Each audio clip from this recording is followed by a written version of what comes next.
Can you set the level? This is Suit Up Sports. Suit Up Sports. Where opinions are as sharp as a tailored suit. No fluff, no gimmicks, just unfiltered, hard-hitting takes on sports and a whole lot more. It's time to suit up. Now here's your host, DJ the Suit Stout.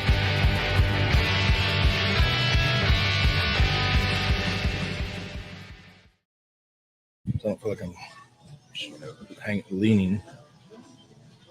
Hide my man boobs a little bit. I'm not used to seeing myself without a hat on the show. I'm like, bald-headed motherfucker. Well, it's the white. The white behind you doesn't help either. No, I look like freaking Casper. Dylan, you're in the screen. Yeah, just barely. I mean, you can be in it if you want to. Have Big D on making this camera debut. Yeah, absolutely.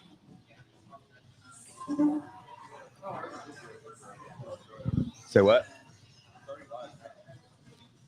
Oh, we're going. Oh, we're going. Yeah, we're going.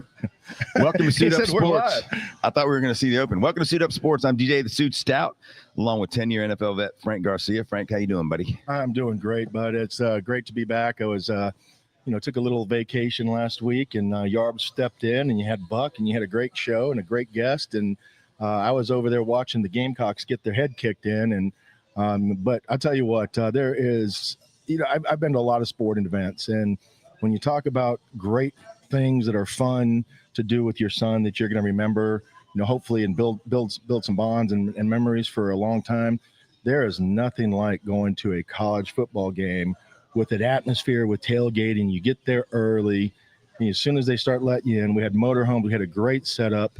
It was just unbelievable. And then the atmosphere, you walk into the stadium, and it was just electric. Yeah. It still sends like goosebumps down me. But, as a player, I never really got to experience those things, the way that a lot of guys do. So it's unique for me and still fun. And I would rather, it's kind of like a NASCAR. You go to a race, and it's completely different field than you're watching on TV. College football is still fun to watch on TV, but going there, there's nothing like it. Oh, you're totally right. When I took my kids, and I've taken them to a lot of cool sporting events, World Series, national championships. But when I first took them to Notre Dame to see a game, oh gosh, I can't even imagine. It was unbelievable. We rented this little house. This house was built probably like in the 40s, and they had turned the garage into a bar. So all day we'd sit in this bar outside in the garage, and we'd watch the games, and you could literally walk out the front door of this house and see touchdown Jesus. Wow. That's how close we were. And you're right, the bonds that you make and the memories you make. And we've done that twice now. And I think we're going to go see Notre Dame play at Stanford in a month or so. Yeah, but even just the traditions. I mean, like no doubt. My son's 8 years old. So, to see the players walk up, and he went to the camp there and got to meet Lenore Sellers. And, he got to do some special things there. And, I appreciate those guys down there, but I have some connections, with South Carolina. Yep. And they've always been very gracious, to me and to our station when I was on the radio. But, to go down there and have him experience that, it was something that he'll cherish and remember for a long time. No doubt. And, we've got a good college football card this weekend after a really good one last weekend. And we can start with that game because South Carolina took it on the chin at home against Vandy. Like you said, you were there.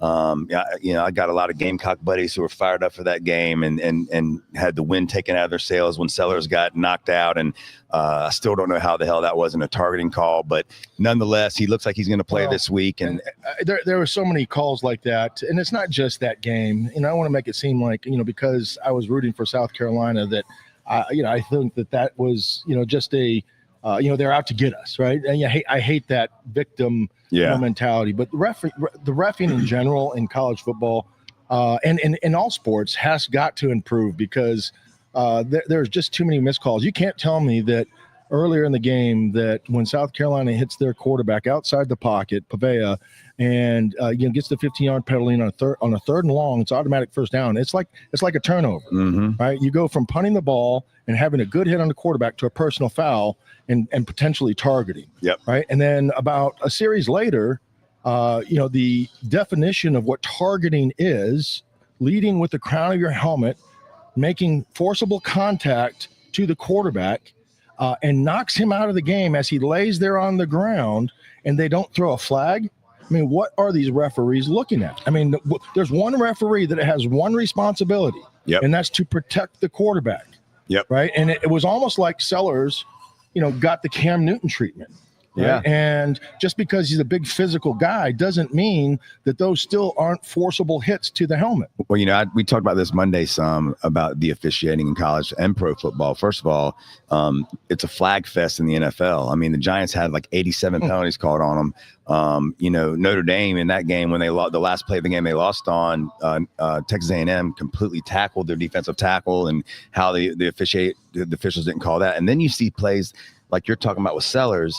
But you see quarterbacks, and the Panthers benefited from one of these last week, where a guy sacks the quarterback, and because he lands on him, and there's no way he can not land on him, they call roughing the passer, which is ridiculous. Right. If you're going to call that, but you're not calling him getting drilled in the head, the officiating has been horrible in my opinion. And again, I'm not taking anything away from the Texas A&M or the Cardinals, anybody. I mean, listen, they won the game. We're talking about the officiating. We're not talking about the the players of the game. But when you have plays like that, DJ, to me, there's a lot of people out there that are kind of conspiracy theorists, and I happen to be a little bit on that side. I'll go down that rabbit hole every now and then, especially with politics and other things with our government and society. But when it comes to sports, right, those are the types of things that that leagues try to stay away from, because if people think that there's point shaving, or people think that there's gambling with the referees involved, they're going to turn off. Well, now that they're taking so much money from all these gambling outlets that it's more conducive to people buying a conspiracy theory. Having a team in Vegas, for example, is a big factor, and why they never had that before, because they didn't want to give the appearance that Vegas was involved. Yep. Right. But it's almost impossible when you have such blatant missed calls, and a team is supposed to be that much better, and it almost feels like, did that guy go to that? Is he an alma mater of Vanderbilt? Is he an alma mater of that team that they're not calling? And what's happening here with these games? And it's amazing, when you start looking at the lines that coincide with that. Yep. Right, everything kind of matches, and it's just there's too much. Well, there's too much. I want to start with college football, but there is a NFL game this weekend that I know that you've been on the conspiracy side with the Kansas City Chiefs, and the conspiracy theorists are out in full effect right now, saying there's no way in hell the NFL is going to let Kansas City start 0-3. Now, the Giants are going to have something to say about that, but we'll get. I don't know if they can say a whole lot, but they're going to. We hope they do, or I hope they do. But by the way, we're coming to you live today from Mother's in Park Road Shopping Center. If you haven't been here yet, the food is absolutely phenomenal. You get. One portion is enough to bring home and eat for 2 days. It's almost like individual buffet style. It's unbelievable. I mean, if 3 of us or 4 of us ate, I just saw a breakfast platter that walked by. It had tater tots that were mounded. Yeah. Right, with eggs and gravy, and if you ate that much food, you would probably die of a heart attack right here. Oh my God! And just when I saw it, I almost had a heart attack. The food's phenomenal. The bar's great. Great TVs. No matter where you're sitting, you can watch games. They've got a private room for 30 people that has a great big TV in there. So if you haven't been here, come on by. If you're here now, or if you want to come by today for a beer, Frank said he'll buy your first beer. I will. If you come by. If you come by and say hello. We got Nico from Neogenics, our buddies here representing. And we're gonna have a bunch of guys here showing up. But this is a great place. It's like you said, right on the corner of Park Road Shopping Center. In a great location right here in South Park. It's I'll give you another thing. It's dog friendly. Oh, they got a dog menu. Yeah, and they have a dog menu on. My sister-in-law was here with her kids, and she asked me, "Do they have a kids menu?" And I said, "Yeah, right here." And I pointed to that. She goes, "DJ, that's for dogs." I said, "Well, it's probably pretty good." Kind of the same thing, right? Probably pretty good. Which is harder to take care of. Yeah, no doubt. So let's jump into college football. We'll start with that South Carolina at Missouri game. Missouri's -9.5. South Carolina coming off obviously a loss to Vandy, Beamer, and we're not going to make our picks now. We're just going to talk about. We'll save those for later. But Beamer, in my opinion, is the kind of coach that I think will do a very good job of getting the team off the mat and getting them fired up for this game. Sellers appears that he's going to play, which obviously that's a huge factor because Doty or whoever that dude was did not impress me at all. And I know they've got the rookie or the freshman quarterback that everybody loves, but I don't think that they think he's quite ready yet. Well, let me say this about what that and what you're saying, and I understand why. When you look at Doty and what he did and what he didn't do, it's almost like the offense shut down for South Carolina. And as a coach, you go into each game with a game plan in mind based on the talent you have. All right. And Sellers' talent is going to be much different than Doty's. Oh, no doubt. Right. You're going to use him to run the football. You're going to use him to isolate players, defense, etc.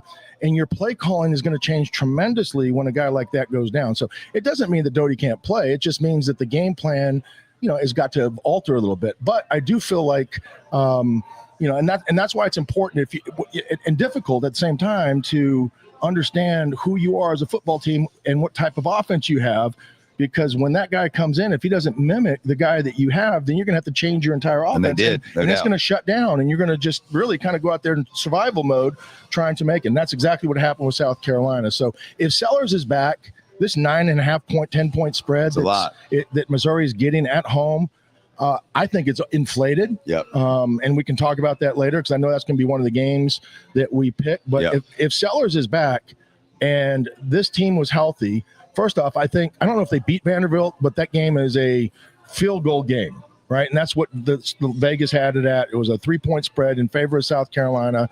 I felt like Sellers would have been the difference maker. And as he has been in most games that he's won, that South Carolina's won. And the reason why they were so elevated at the beginning of the season, because right now they're probably one of the more disappointing teams in college football with the way that they performed in these first 3 games. No doubt. And Vanderbilt is just a tough team. They're like hemorrhoids. You can't get rid of them. They don't go anywhere. Well, they stay there and they stay there, and they're chippy. They got swag. Their coach has swag. So that I think that's a lot of that quarterback too. Oh, 100%. By the way, you see he's trying to get a 7th year of eligibility. Well, 7th year. Wow. 7th year. That's crazy. I mean, if he gets it, God bless him. He's probably going to make more in college football than he does in the NFL. And I think he's not going to be the first. He won't be the only one to do that as we move forward to the future with these NIL deals and the transfer portals and things like that. People are going to take advantage of maximizing their money when it comes to college football because they may not be the best pro player, but they're damn good in college, and they're going to be able to maximize that, making $2 or $3 million a year, which I don't care whatever job you do, unless you're a CEO of something, you're not going to make in the real world. Yep, no doubt. Let's move on. Carolina against Central Florida, North Carolina against Central Florida. So we're not going to give our predictions. We're just talking we're just talking about some of these games. The Tar Heels, after getting their butts whooped first game against TCU, have gotten right against 2 bad teams in UNC Charlotte and Richmond. Have they gotten it right? No, they've at least got W's. Let's put it that way. They did against Richmond, and again, I know Richmond and Charlotte are definitely not the top competition. Charlotte might be the worst team in Division I college football. That's the truth. Yeah, I can't argue. And I tried to tell you that, and I know we're talking about North Carolina right now, but I don't know if you want to talk about Charlotte or not. But they had. I'd rather not. I'd rather not. They had a game last night and lost. They beat again. Monmouth, and they're gonna. That's gonna be the one win this year, and they barely did that at the end of the year. But I do like their coach, and I do think that he'll have them heading in the right direction. I just hope he gets players. But as far as the Tar Heels go, they get 2 wins in a row. Now they go on the road to Central Florida. Central Florida can play football. And they're a 7.5 point favorite. Is that Lane Kiffin's team? No, Lane Kiffin is at Ole Miss. Okay, but Central Florida, always good in football. That it's like we talked about with South Florida. There's so many players in that state that even the rejects are better. I wouldn't say that they're rejects. It's just they don't have the grades to maybe get into an SEC school, which says a lot because the SEC is really hard to get into. What? But they get the athletes, right? And they're going to get the leftovers, if you will, that aren't the cream of the crop with the grades and also the athletic ability. So Central Florida has some players, and you're right, DJ. Their backups and a lot of those high schools would start for a lot of high schools around the country and probably be 2 or 3 star players if they were in different states. But because they're in Florida, they kind of get looked over because the amount of talent that they have. And, I would say the same thing about California, Texas, Georgia, those Pennsylvania, those states have so much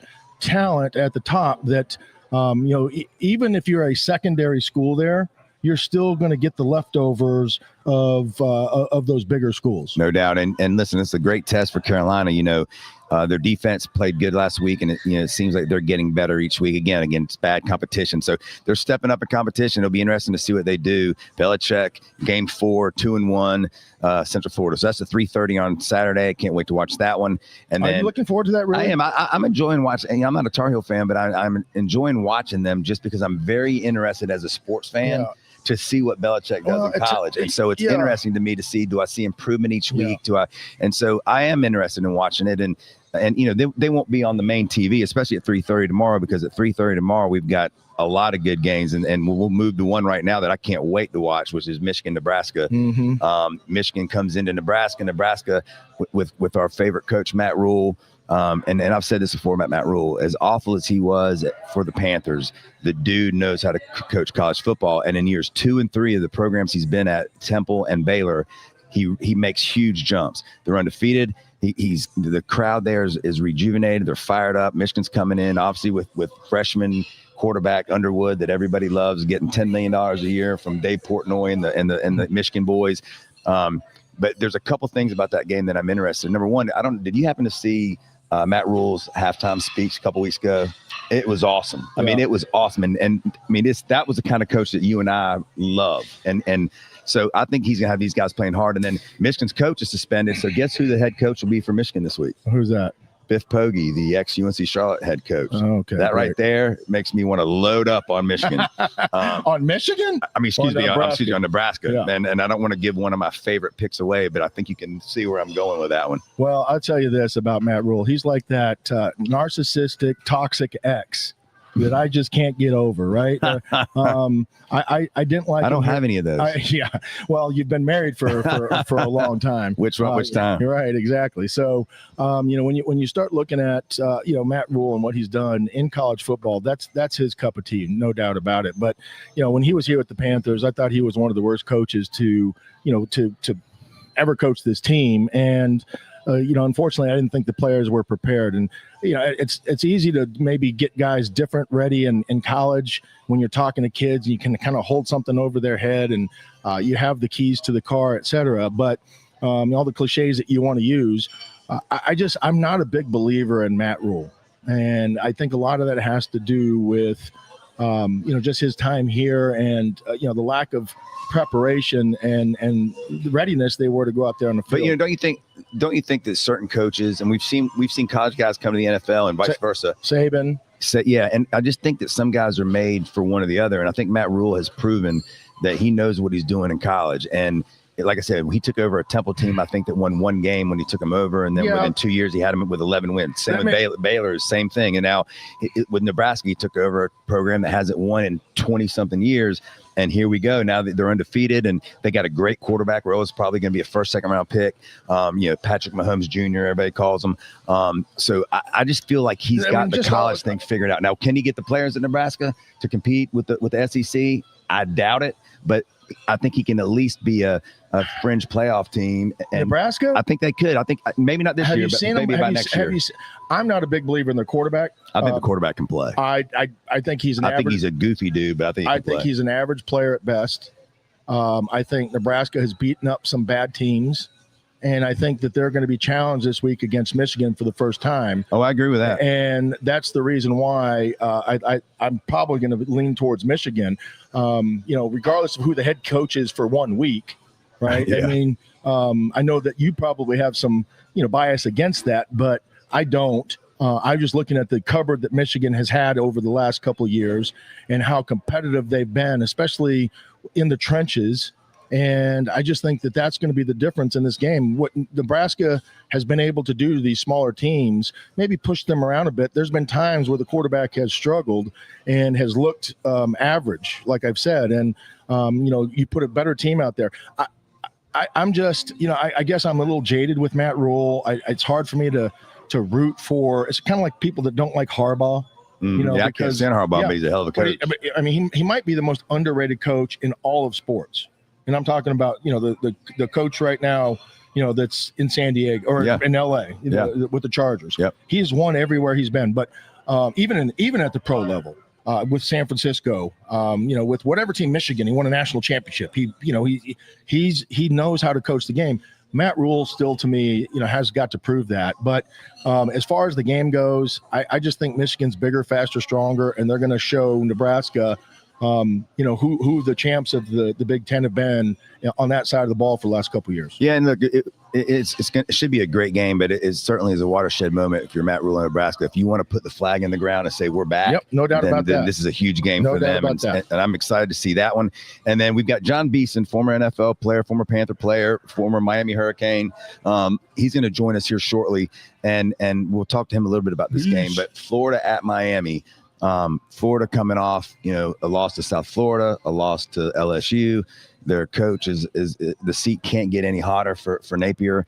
And then you've got Miami, who so far after 2 games, Notre Dame and South Florida, appear to be the real deal. Their offensive and defensive line seem to be dominant. Carson Beck is playing great football. So it'll be interesting to see if Florida, they didn't quit against LSU. I'll give them credit. I mean, they played their butts off. If it wasn't for that pick 6 in the second half, I think that game could have come down to the wire. So it doesn't appear that Napier's lost the team yet. They didn't spit on anybody last week, which is also a plus. But I'm curious to see how Florida comes into Miami, and if Miami just manhandles them like they have South Florida and Notre Dame so far. Well, and that's what I'm interested to talk to Beast about, because it's like once you're a Hurricane, you're always a Hurricane. They do better. I think they do a better job than anybody in college football of kind of living and allowing their players, their great players of the past, to come back and be a part of that program. Mm-hmm. And there's definitely a pride in which they take part in, at that university, and the tradition and the history that is involved with Miami. And it's interesting because I do feel like they're going to be back a little bit, and especially because of what you just said. Their defense is nasty. And, up front, they have 4 guys that can get after the passer. They have 4 guys that are capable of stuffing the run, and they can play coverage behind that with those other 7 because of what those 4 guys are able to do. Very similar to what we thought Clemson was going to be able to do in the ACC. Well, I'm sure we'll get into that, as we go on. But I'd love to talk to Beast about, some of the things that are happening at Miami, the type of players they're getting. But, Florida is it's almost like Florida played well against LSU because they know LSU better than anybody else. And when you play in conference against teams, these inflated spreads a lot of times will come back to par a little bit because of the familiarity that they have with one another, the recruiting. They all recruited the same kids. They know the strengths, They know the weaknesses, and it's almost like it becomes, just a little bit tighter to the vest than it does if you're going out there and playing somebody else where you really don't know what you're going to get when you're playing like a team like South Florida or a team in a different conference. So that'll be interesting to watch for sure. Yeah, that Beason, I wonder if he's going to the game. We'll ask him. He's a dad now, so I don't know if he's getting the free time that he once had, that we all once had. Yeah. When it's gone. Welcome to fatherhood. Yeah, no doubt. A couple more games I'm interested in. Illinois at Indiana. Normally that's not a game that we would really talk about, but both teams are ranked. It's the first time that they've been both have been ranked since they started playing. And I think my buddy Chad said they've been playing for like 60 years or something. Indiana made the playoffs last year, right? Love their coach, and they didn't belong. They might not have belonged, but still they made the playoffs, and he's kept that momentum going. The Indiana football crowd, which is not what you think of when you think of Indiana and sports, right? You think of hoops, right? But they're doing a whiteout. The crowd's crazy. It's a big rivalry with Illinois, and Illinois is coming in there. And listen, we know that dude can coach, and Belma can coach, and we know that they stop the run, and we know they run the ball. So I think this could be a really good game. Illinois, he's the Wisconsin ex-head coach, and you know that one thing that he's going to do at Illinois, in which they've always been able to, even back since my time when they played great defense, is they're going to be physical in the trenches. Yeah, and they have. I don't know if you've seen them play at all this year. I watched them earlier. I watched in them the play season against Duke, and they lined up on the goal line, and they probably had 300 everywhere, including in the backfield. They have a humongous fullback that just runs over people in short yardage. But that's the style that Wisconsin has played for years. It's not exciting. It's boring. It's kind of like Charlotte Catholic football. Yeah. We line up, we muddy up the game.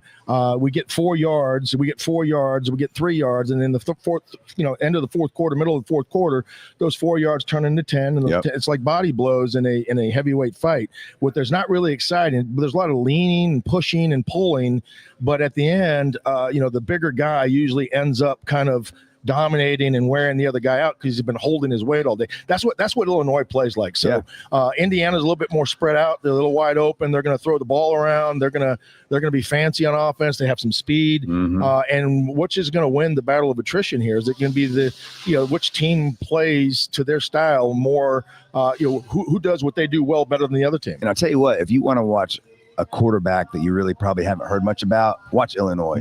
That kid is really good. And he could have left the program and went to a bigger school this offseason. He decided to stay. He knew that they were going to be pretty good this year, but he can play, man. He kind of reminds me like Pavetta with the little swag. He's tough as nails. He's just a winner. And so I'm excited to watch that game just because, like I said, there's not many times that we get excited to watch those two teams play. And I don't know if I'm excited to watch those games. I'm excited. I think the fan base is maybe it's because I know I have friends who are part of that rivalry. And so it's got me kind of fired up. But the fan bases are jacked up and they're both undefeated and looking good. I look at those two teams as little brother. Right. And they're going to be good. They're going to be solid, but they're not going to beat the Bamas. They're not going to beat the Ohio States. They're not going to beat the top dogs. And, I kind of have a feeling of, who those guys are. They might sneak it into the playoffs, but they really don't belong. There's other teams that have more losses that are probably better than them. It's just they play on the side of the conference, which is conducive to maybe, more wins if you're good on that conference in the Big Ten than the other side, which you have Ohio State and Michigan. So, they play on the right side of the bracket where they're not going to have to face those teams, and they can, maybe compete against the Oregons and teams on that side of the bracket. But, when it comes down to it, it just seems like, Ohio State, there's about 4 or 5 teams that are going to be the best. And unfortunately, those two teams aren't one of them.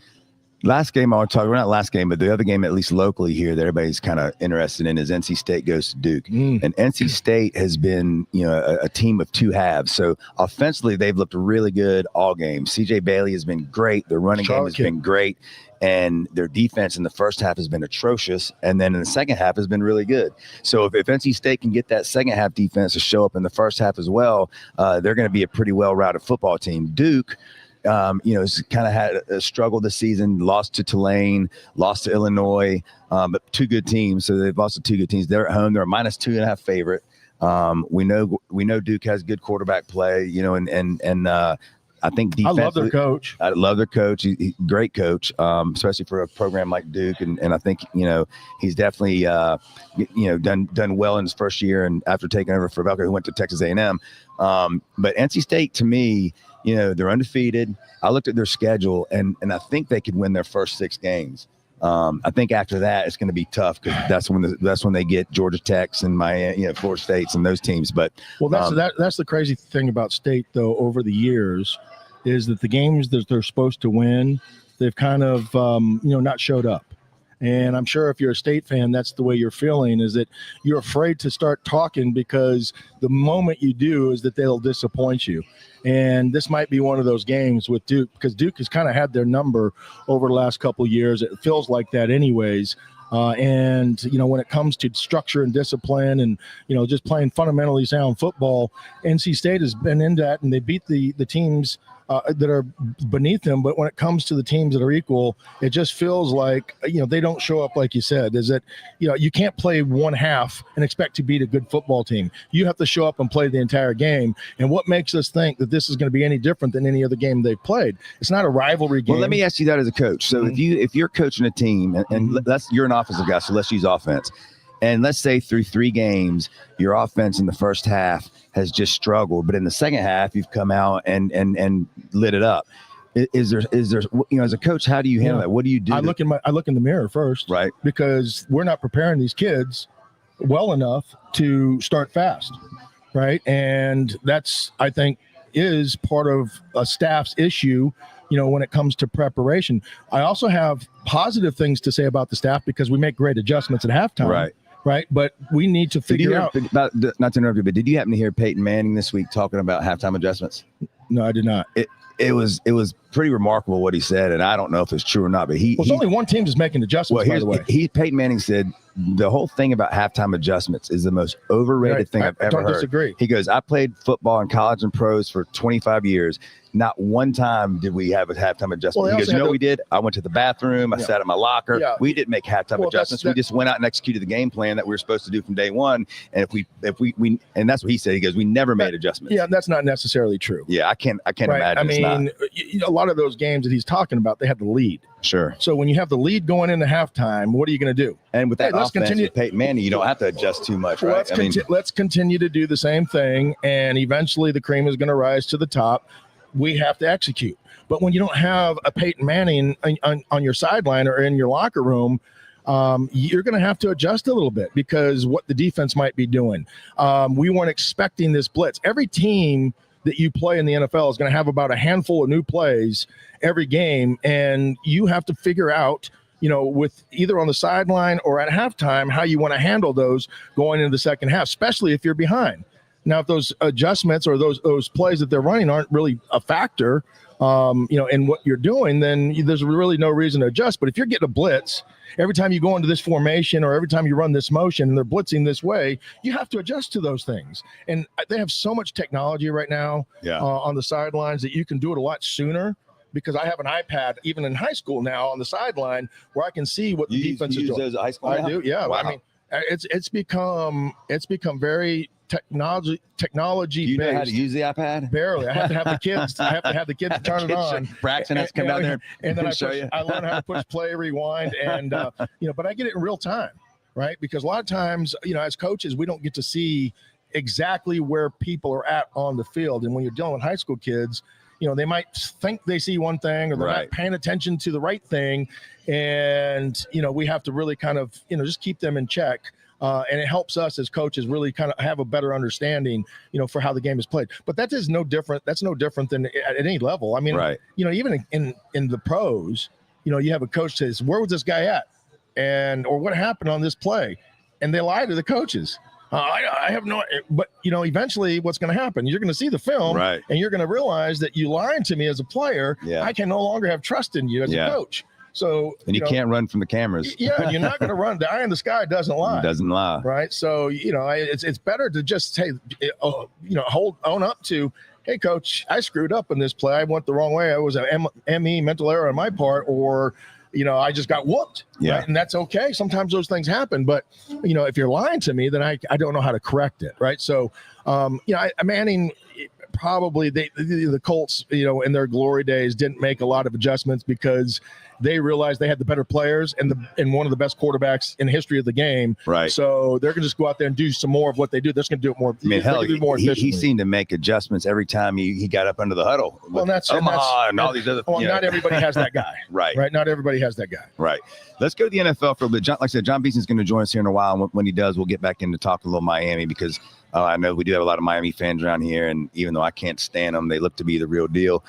NFL, obviously, we're going to talk a lot about the Panthers, but there's some other games this weekend that I think are going to be really interesting. Let's start with the Rams at the Eagles. And, our buddy Kevin Hussey's over here. So if you hear an obnoxious person yelling, "Go Birds," that's Kevin. I had to hear that probably, if I gave you an over-under on Sunday of how many times I heard him say that, I would say 1,200. Maybe. Yeah. The Eagles fans have become the most obnoxious fan base because they've kind of carried the torch for the Cowboys, and at least they're winning, right? I mean, the Cowboys are still obnoxious and they suck, right? So they think they're going to win. Kevin and I and his cousin and another buddy are going to New York for the Eagles Giants Thursday night game, and I'm nervous now because I'm going to be with these three obnoxious Eagle fans. They're going to be beating the Giants' ass. You're going to get the Giant fan. Well, I'm going to have a Giant. I'm going to wear a Giant. I don't even wear jerseys. I'm going to wear Giant jerseys. So when they start getting in the fight, I'm going to be like, leave me out of it. I'm on your side. Yeah. And then I'm not that guy. Leave me out of it. He's going to be like, it's them. It's them. It's exactly. Not me. I look at Giants. I got Giants all over me. I've been to stadiums like that. Or had fan bases, and I'm sure Beast has as well. What's up, Beast? When you go into some of these crazy ass word? The most obnoxious in the world, and you have to be worried about your family as they go there and make sure they're wearing the right colors. Yeah, no, hold on 1 second, Beast. We're going to do a little technical movement here. All right.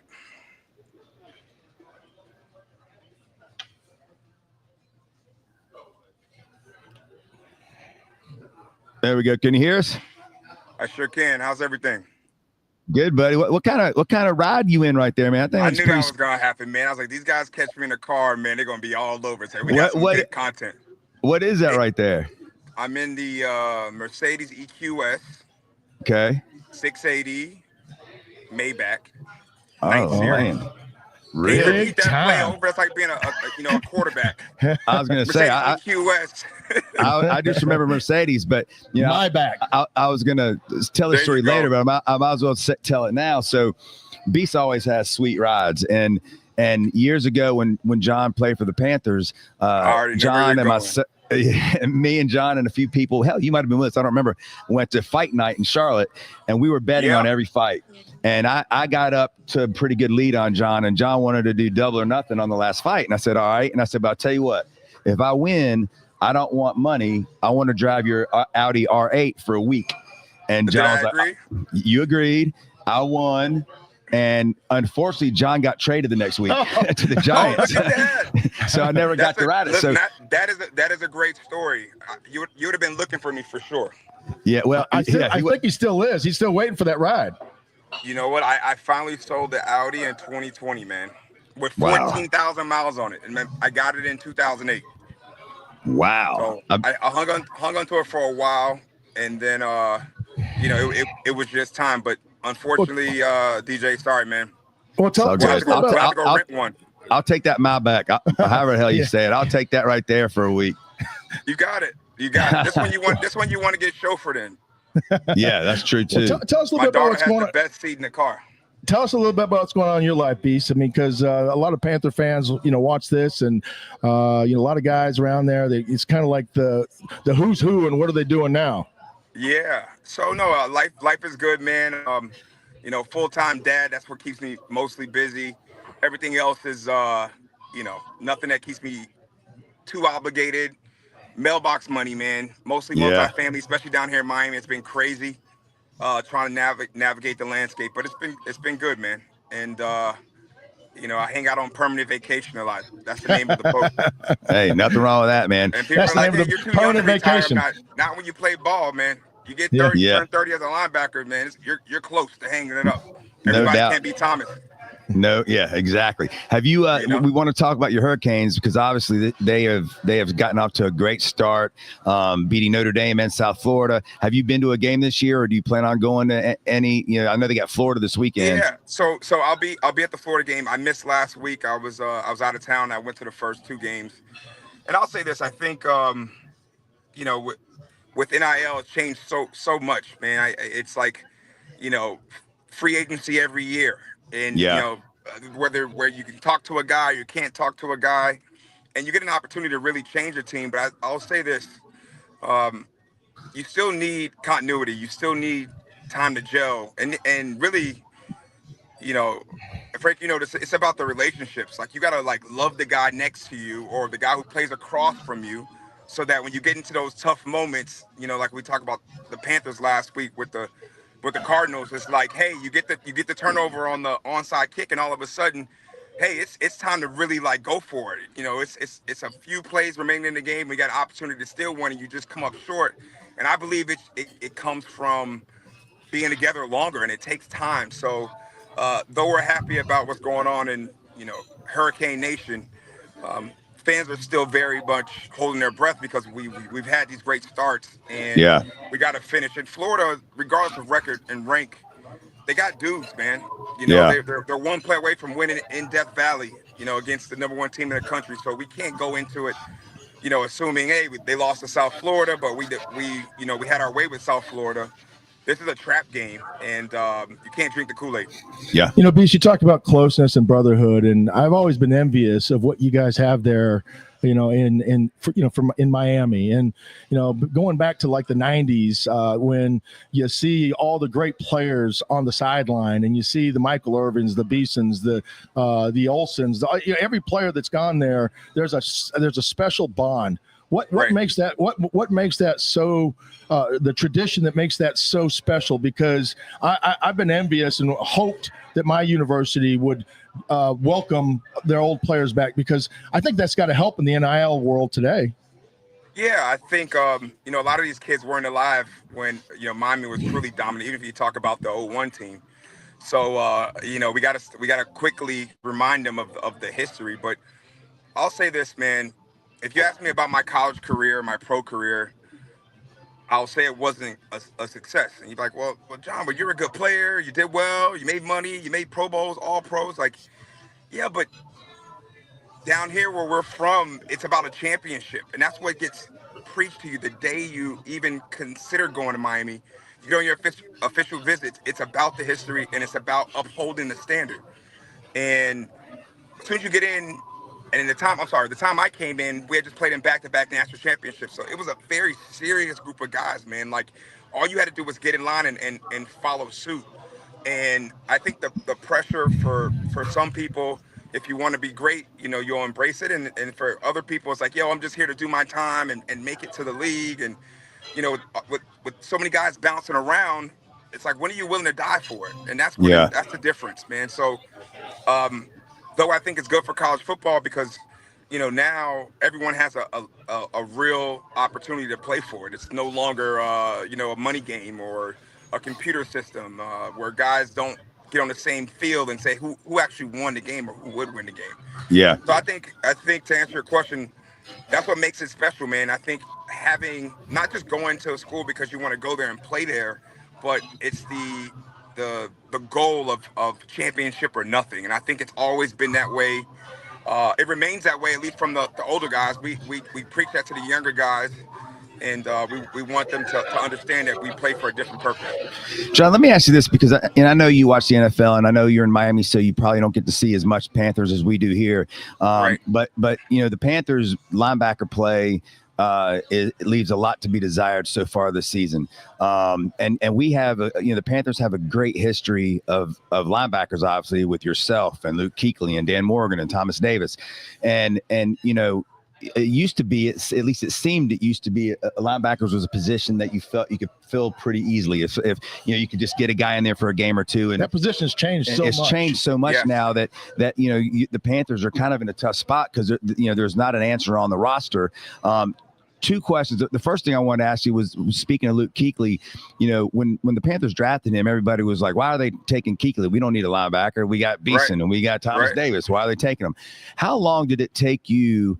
First of all, when they drafted him, were you pissed off about it? And number two, how long did it take you? How many practices did it take you for you to go, dude, this guy's the real deal? Well, you know, you go 9th overall, there's a high expectation. You know, the only downside was that he went to BC. Like, hey, when does BC produce anything, let alone, you know, the best linebacker in NFL history, you know? So I'll say this, you know, as a team player, for me, I know the long snapper, you know, JJ will tell you, hey, man, Beason was one of my all-time favorite teammates. Ryan Khalil will tell you, Beason was one of my all-time favorite teammates. Josh Norman, because I wanted to know everyone. Because if you have the relationship, you're gonna play. And I'm pro team before pro self. Yeah. And if he's gonna be on my team, he's gonna be. I'm bringing him into the fold, into the family. Now it didn't hurt that he's the nicest person on the planet, let alone a teammate. No so doubt. we always had a close connection right away, and then, you know, being an older guy, in I think it was year 6, if I'm not mistaken, it was just like with Dan Morgan. You know, I came in, I was honored to carry his pads. I was honored to hang out with him and his family and get to know how to go about things, and he embraced me. He didn't. It was never a competition. I wanted his approval. You know, I wanted to live up to the standard. I wanted to practice hard and not make mistakes. And Luke made it so easy because he was such a great teammate. But I'll say, when I watch linebacker play now in 2025, the game's so different because of, and Frank, you know this, because of the cheat of the RPO, man. I mean, guys who study film really well and have great eyes with keys and responsibilities, they react. You know, we're going to be where we're supposed to be, maybe early, waiting on plays because we do study the game. And with that guy coming off the ball, it's like that's run all the way, and now all of a sudden it's a pass behind. There's so much of the game is predicated on, a run pass option where I think it's difficult to play in today's game. Well, not only go ahead. Go ahead. No, go ahead. Yeah. Go ahead. Well, yeah. Well, not only that, Beast. I mean, you have to be able to be physical enough to take on these 360 pounders, but also athletic enough to get back in coverage. And it's almost like you have to play sideline to sideline, where it used to be you could stick a 4-3 linebacker in the middle and he could play tackle to tackle, or a 3-4 backer. He's going to be a plug guy that's going to come and take on these big guards. You have to be a hybrid now and do it all. And the Panthers, I think that's the biggest challenge for the Panthers right now is they have traditional linebackers stuck in a hybrid role. Yeah, you're exactly right, man. I was fortunate that I came out when I did, considered undersized, but where the game was going, being a converted safety like Thomas Davis, like Shaq Thompson, we have the cover skills, but you have to still have mentality. And I would say it took Shaq a little, a season or two to grow into the size that it takes to be a great will linebacker. And when you watch guys play, it's so different now. And for me, I always had physicality. I was always a hitter, and I don't mind. If I can deplete an offensive lineman, I love that. I love that part of the game. And you almost need to be kind of like a tweener, but these tweeners, they don't play the run well, and it bothers me. So I think the Panthers actually have some good linebackers getting downhill that are big and physical and can run. But man, when that number that receiver lines up at number 3, or these tight ends now that can really run and stretch the field, that's where you could end up being limited. Yeah, I mean, we haven't been able to cover a tight end this year, and playing the Falcons this week with Pitts, who has been, I guess, kind of a disappointment so far, but he's actually looked good this year. So that's going to be a hell of a matchup, and the Panthers are going to have to figure it out one way or the other. Right. So I'll say this about like Pitts, like if I was playing him. So the reason why he gets a bad rap is because what was he, 4th pick overall? He ran 4.4. We want to see that on the film. Like, you can't teach 6.6 4.4, man. Like, you should be the most dominant tight end in the history of the position. You should be the first guy to never be called a tight end, just be called like the weapon. That should be his position. But it's almost like his mentality, man. So if I were playing him, I would give him 2 looks. And though he is a 4.4 guy, the film doesn't say that, in my opinion. So maybe the first time you're covering him within that 5-yard box, you come right down and you just put your helmet right under his chin to let him know, hey, look, I'm not going to let you get a free release. And then the next time you might fake and give him hands, and then he tries to chop your arm down, and then he falls, and then, hey, you got him covered. Like, you got to mix it up and understand that it's not necessarily about staying in the lead position because you think he's fast. It's more so you want to be underneath, and when a guy's that tall, you got to think about it. I had to deal with Kellen Winslow Jr., Shockey, almost my guy, Jimmy Graham. I mean, all the great Tony Gonzalez guys who were really part of the offense, and you just try to get between them and the ball, and you're giving up size, but ultimately it's a technique, and if you just play the guy's hands, that's where the ball's going. So you get a quarterback on here, Bryce will tell you, hey, if I can't see the linebacker's eyes, throw it. And that's what they do. And I know that. So I know the ball's coming. So I just play their hands, and I was able to be successful in coverage. But he's going to be a big part of their offense, no doubt, this Sunday.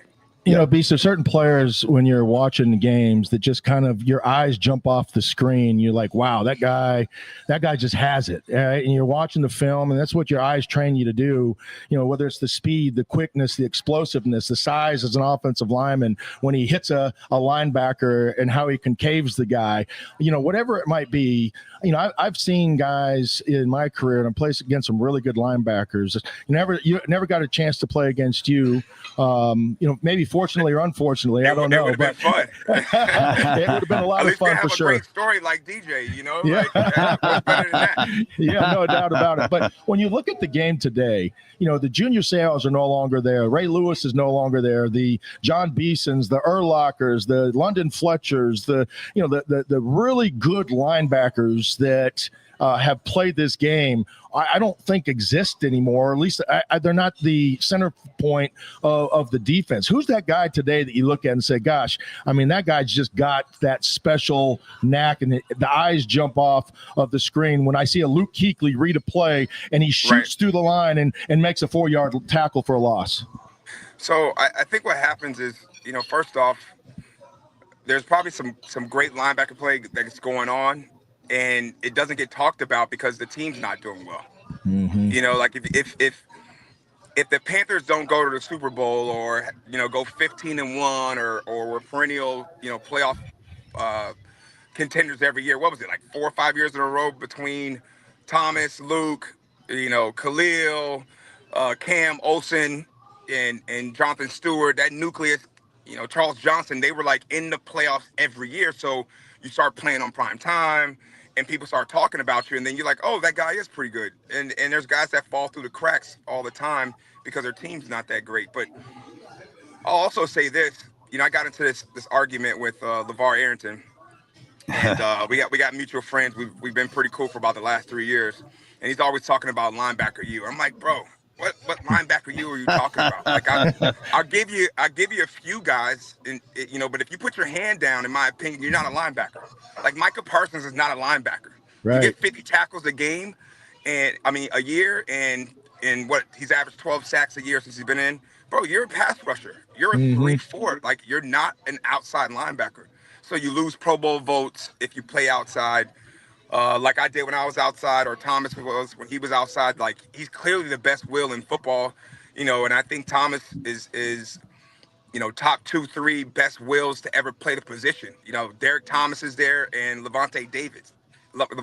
Those are the guys that I put right there with him. I'm not saying that they're better, but that's the argument. But both of those guys have won Super Bowls, and Thomas did not. So now all of a sudden, does his name fall through the cracks? And Luke Kuechly is the best Mike linebacker, and the only reason why Ray is considered better, it may be because he was on a team that was always in the playoffs, won the Super Bowl twice. He's been Defensive Player of the Year, like Luke, and then he has the longevity, right? Career almost double, so the stats are, popping. So Ray's the man, and Luke, you're right there. So if guys fall through the cracks, man, it's changed. But also, I'll say this, man, we're a little handcuffed out there in terms of our ability to, really impose our will. Like, if I see another quarterback run over somebody, like this year, like they keep dropping the shoulder, like I'm like, whoa, red jersey, chill out. Oh, since when? Like, you're supposed to slide. Right. I thought we had a non-negotiable here. When I come near you, you slide. And then I don't think that you're going to try to run me over. Josh Allen at 6'5", 250. Like, hold on, man. Like, are we really going to play football now?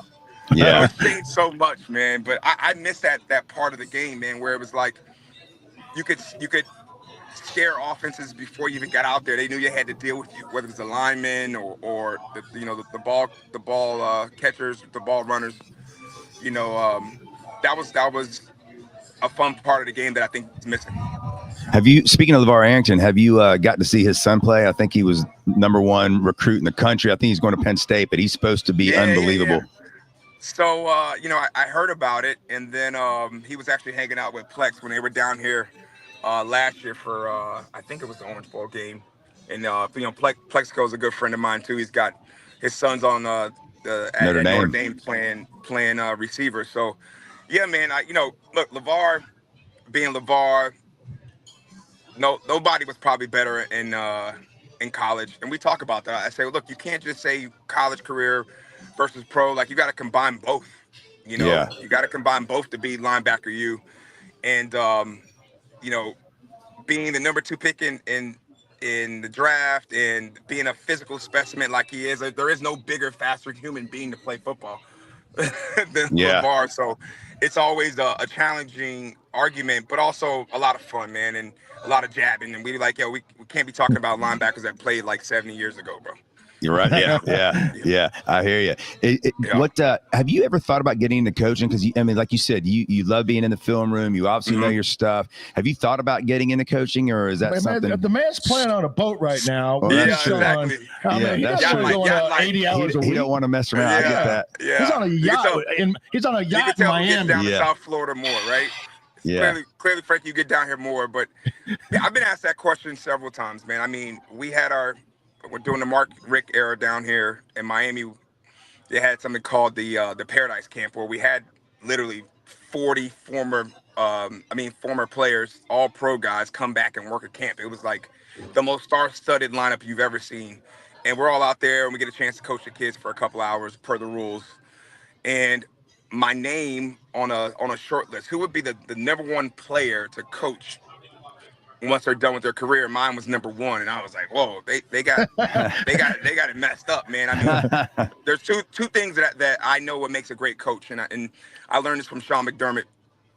And I recall even with Turgo, man, back in the day, my rookie year, like, we never really went upstairs to the second floor, but when you did, the coaches had blow-up mattresses in their offices. So, like, I always use that kind of, like, analogy. Like, you're a great coach in the NFL or in college if you have a blow-up mattress in your closet somewhere, because those are the type of hours it takes, first off.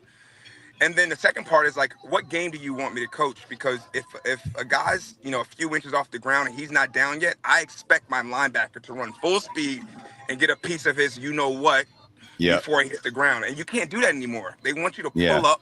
These guys just kind of gingerly run out of bounds. Like, bro, you better get out of bounds, because I didn't run all the way over here to, to high five your coach, you know what I mean? Or to grab a Gatorade, I mean business. And I think from a respect standpoint, offensively, they expect my best. They want me to bring it. I want them to bring it. And then if I lose the battle on one play, I'll be coming back the next play. So it's difficult for me to coach that mentality, because I would be on my kids hard about aggression and about finishing. And a loaf is a change of speed. It's not, did you just completely just, loaf and take it easy? No, if the ball moved and your speed wasn't 100 miles an hour until the play was over, then you loafed. We got higher standards, man. We got coached hard. And that's why the game was what it was. I know that it became more violent but more combative. Like, you had to be tough before you were considered a good football player at every position. You know? He's getting me fired up, man. It's tough to coach, bro. And that's why we hit like 2 Rams, and we'd have probably had our fair share, because there's only one way to play the game. And you're right, Beast. These kids nowadays, it's you got to coddle them a little bit. You got to tell them how good they are, and it's just the YMCA mentality. Yeah, and this is why, look, there's a reason why guys are running faster, jumping higher, and lifting more. All the stuff that doesn't make you a great football player, it doesn't say that you're tough, because that part of the evaluation is removed. Yeah. Like, for instance, Andrew Swayze was my strength coach and legendary strength coach at University of Miami. Now he's over in Colorado with Dion. And he would just basically have a group of guys and say, hey, this group of guys will win with them. I can't tell you how great of football players they are, but they're tough, they're in condition, and they want to win. They want to compete. So coach these guys up. And then you might have the elite guys, crazy speed and can jump and do all that stuff, but they break when they get challenged. Those are the guys who are going to give it up in the fourth quarter when it's tight. So I missed the just toughness of the game first, man. Is there a guy in the NFL? All that stuff. Yeah. I mean, Frank, we talked about this when Frank first started playing the NFL. I'm not saying this to give him crap, but it's true. I think you had 3-a-days. Yeah, I mean, we had an extra week of training camp, an extra mini camp. We played that extra game because we were an expansion team, and they weren't worried about drinks and there was 20 no water. hours. That was part of the toughness, right? Yeah. No water. See who can survive no water. You know, Yeah, it's yeah. wild. No 20-hour rule. I mean, you went out there till you were done, taking care of business. And, Yeah. Right. It you know, rewarded those guys. Yeah. and, The guys who and, put the Spar- work in, the extra and, work. and Spartanburg was no joke. I mean, that might be the hottest place on the planet. Yeah, no doubt. First time I ever had a sunburn in my life was in Satanburg, South Carolina. That's right. That's right. All right. Is there a player now in the NFL that you love to watch that you think, man, that guy would have been a guy I'd like to line up next to or against? Yeah, so I'm sorry I missed that. I should have answered that. You did say that earlier. No, all good. All right, so my favorite tandem is the two guys in Baltimore. I love Roquan and Patrick Queen. I got a chance to meet Patrick Queen when I was working for ACC Network and during the national championship game against Clemson. And he walked up and I'm like, I looked like Terrence Marshall's there. I said, oh, what's going on? What are you guys eating? You're right. Just specimens. And you look at these guys and you're like, man, you just expect so much from them. And those two guys, I think they still arrive with bad intentions. I think you can watch the game and still see guys get knocked backwards. Head, across the bow as opposed to behind the ball carrier, knocking guys back.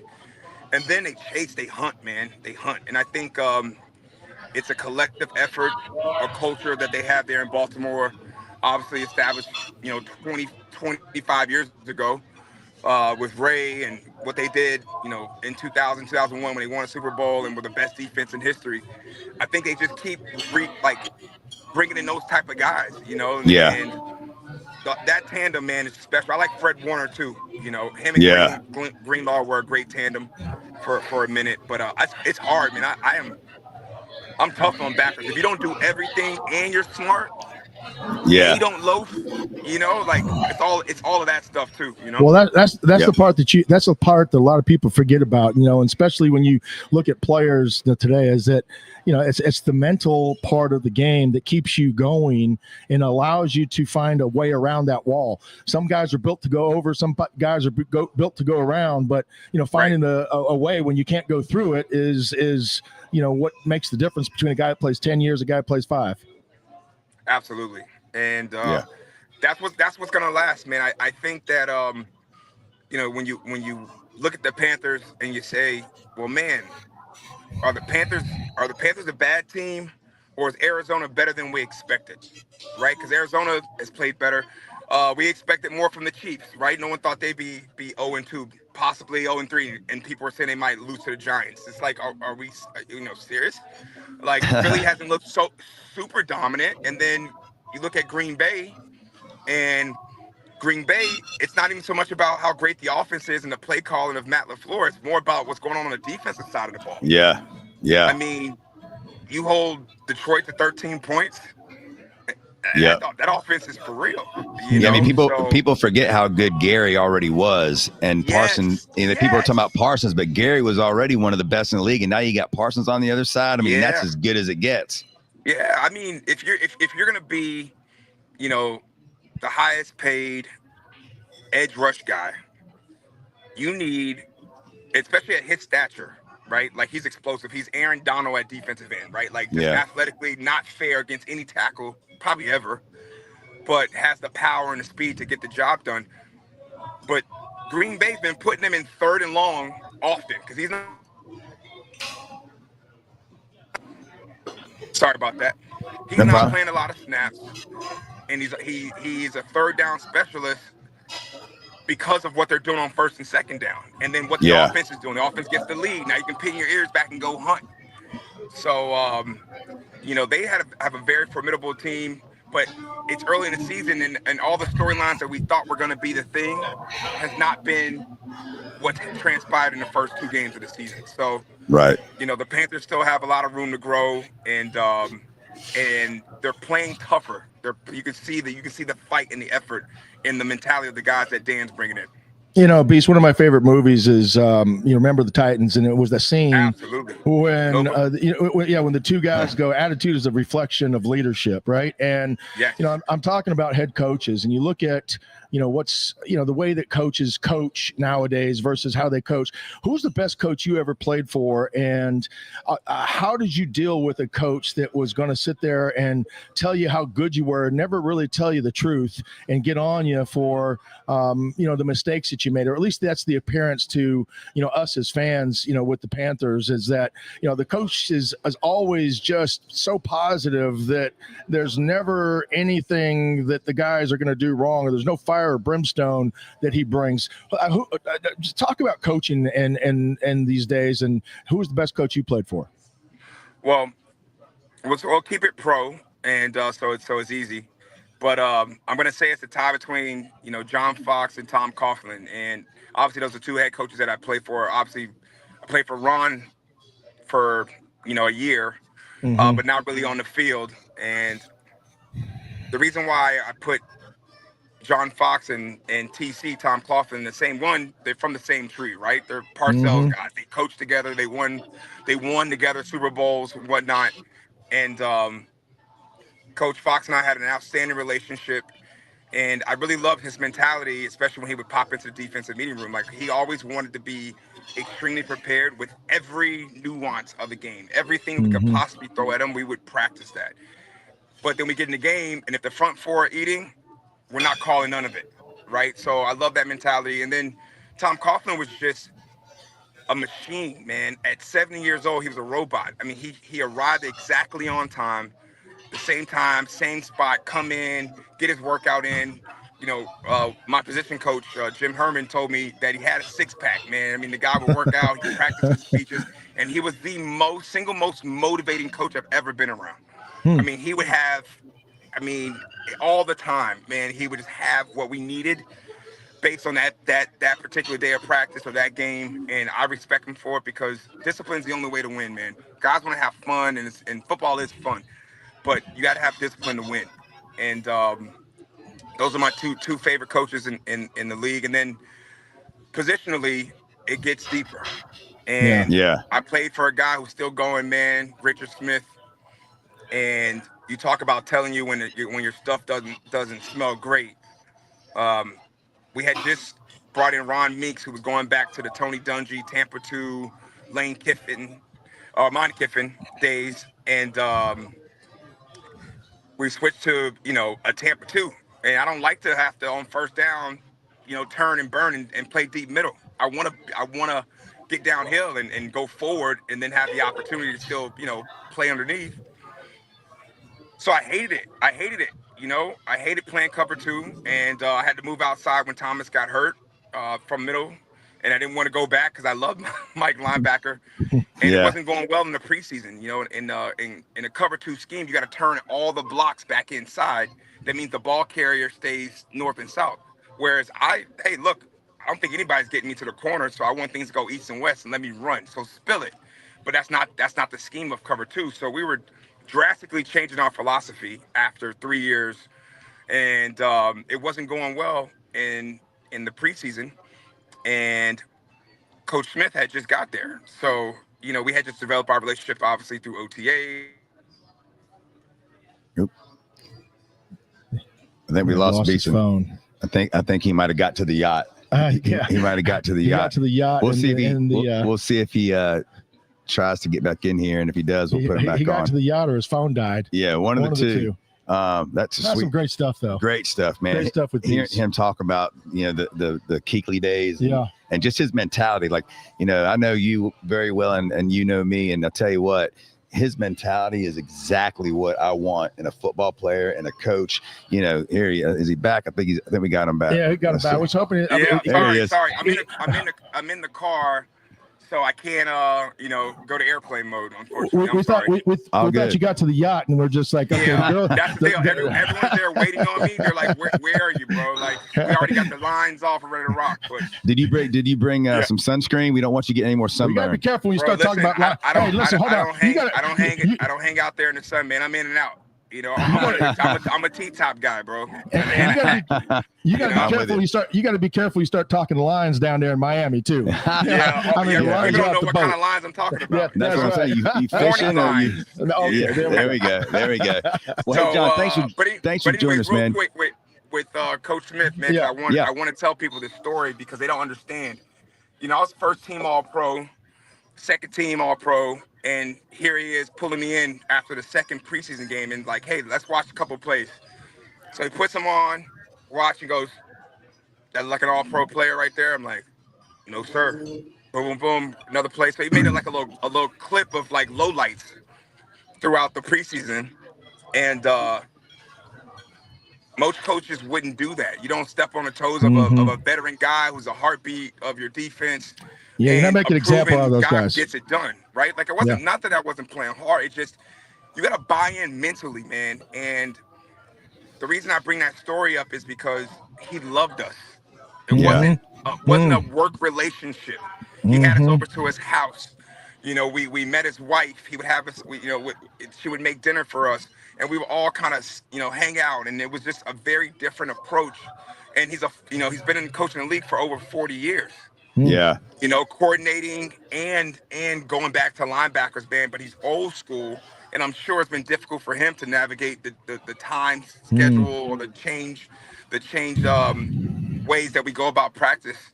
And then he told me this other story about Zach Thomas, who was considered an undersized guy, even though he's one of the toughest dudes ever played football. Yep.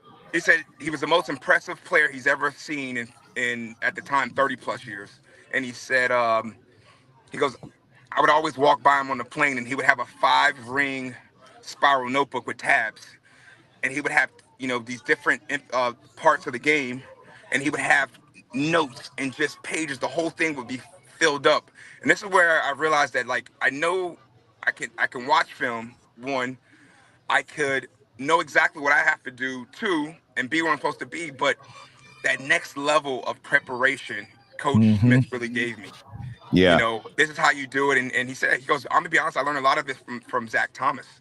But the ability to tell your child, your daughter, your son, and your players, man, hey man, this isn't good enough. Yeah. You know, this is not, and it's not you. And that requires a relationship. So it's the love, man, that's missing, man. You gotta, like I talked about earlier, but coach the player, man, the respect, it's gotta be there, and you gotta be willing to die for your players, and players gotta be willing to die for the coaches. Yep. He needs to go work on that tan, DJ. I know. Yeah, I'm keeping it, man. It looks good. Looks good. You know, I'm looking a little flaca. So I'm a little slim. he's like Tubbs and Crockett back down there, right? In Miami. He's got the flannels and the loafers on. Well, have fun on the yacht. We're a little jealous, and thanks for joining us, man. The stories are great. Your insight is always great. And if you're back in Charlotte anytime soon, give us a ring. Let's go out and get a good dinner. You don't want to get that box. No car necessary. I won't have the RA. And actually, I had it before Tony Stark's documented. So it's not the Iron Man car; it's the Beason car that Tony Stark drives. There you go. Well, you definitely had the first one that I'd ever seen. I know that much. And the fact you kept it that long and only had 14,000 miles on it's pretty impressive. Yeah, man. It was. Unfortunately, I didn't get any miles. I didn't have to drive the Waxhaw anymore. That's why. That's right. Well, man, thanks for joining us, John. We'll get you back on during the season. Have fun on the yacht. Seems like everything's going great. Great dad, little girl. I mean, you want any more kids? I mean, I could see a little boy Beason in there somewhere. Man, you know what? I tell people, I said, man, God knew what he was doing by giving me a daughter, because I would be on him, boy. The same reason why I can't coach. You know, my daughter makes me soft. I love it. She makes me grounded, you know? Yeah, I hear you, man. Who knows, man? Who knows? I hear you. All right, brother. Well, thank you for joining us, man. We'll get you on soon. Have a good day. Enjoy it, buddy. Love, peace. All right. Thanks, John. That was great, man. He loves some football, man. Yeah, he sure does. I still think you could probably stick him out there and he'd probably give you. He looks like he'd still get after it and play. No doubt. I mean, every time we talk to a linebacker now, I start thinking, you think they've got a little time left where we could get him on for the Panthers and be a little tryout? Absolutely. Why don't we give a little recap where we're at? So we were all over for a bit. John was kind enough to pop on with us, and we were just starting to talk a little NFL. Brought up the Rams and Eagles game this weekend. Eagles are -3.5. Both teams come in undefeated. And the stat that really surprised me was that after 2 games, Jalen Hurts only has 2 passes longer than 10 yards. Yeah. And their fans are crazy about it. Not Kevin. Kevin's just happy to have the W's, which I would be as well. If you're winning and he only has done that so far, I think that's a pretty good sign of what's to come. I would expect them, by the way, to open it up a little more against the Rams. I know what's on your mind is football, but my mind, I was thinking about mothers. See, I know. We've got Robert sitting over here who's going to join us in a second. Yeah. One of the owners of menu Mothers. items. We're over here on the television. They got us big time over here. They do. We're broadcasting live here from Mothers right over here on Park Road Shopping Center. And I'm going to tell you, it is arguably some of the best food It's great that I've seen. And you know what makes them special is that every plate that I've eaten here is different than any place else I've eaten. Yeah. Right. So there's something that makes me want to come back on every menu item on the menu that I've tried. And their portions are so big that you always have some to take home with you for the next day. And what I really like about what the guys here do is they're very charitable. They tie into the community. They tie into charities. And it's not something they do just because it sounds good. They truly believe in it. They do it at their other restaurants around the country. So if you haven't been here yet, come on by today or this weekend. They have a great brunch. They serve brunch all day long, by the way, regardless of what time you come. They got a great bar, great TVs. Great pastas. I mean, their chicken and shrimp Cajun pasta was one of the best I've ever had. You said their chicken and waffles is the best. Their fried chicken was, I think, some of the best I've ever had. And that's saying something from the South. Their mac and cheese, you saw them bring out the portion of that when we were here Sunday. And it was like a huge melting skillet of It's literally crack and cheese. It's unbelievable. So, the food's phenomenal. We'll get Robert on here in a little bit to tell you a little bit more about the menu and that's just to mention just some of the menu items, but it's super kid friendly. They have an ice cream corner, over parlor, here, and also friendly. It's great for the dog. So an outdoor area if you want to come out and enjoy Eagle fan friendly, which I'm not so sure about that, but they are Philadelphia Eagle fan friendly too. Eagles, Rams, we're going to make that pick in our pick, so hang on to that. But it should be a great game. Rams gave Eagles all they wanted in the playoffs. 2 undefeated teams, that are butting up against each other. I think the Eagles are still the best team in football. I agree. It doesn't mean they're going to win every game. It takes 1 or 2 plays here or there, to decide a game, but I think they're the most consistent. They have the biggest offensive line.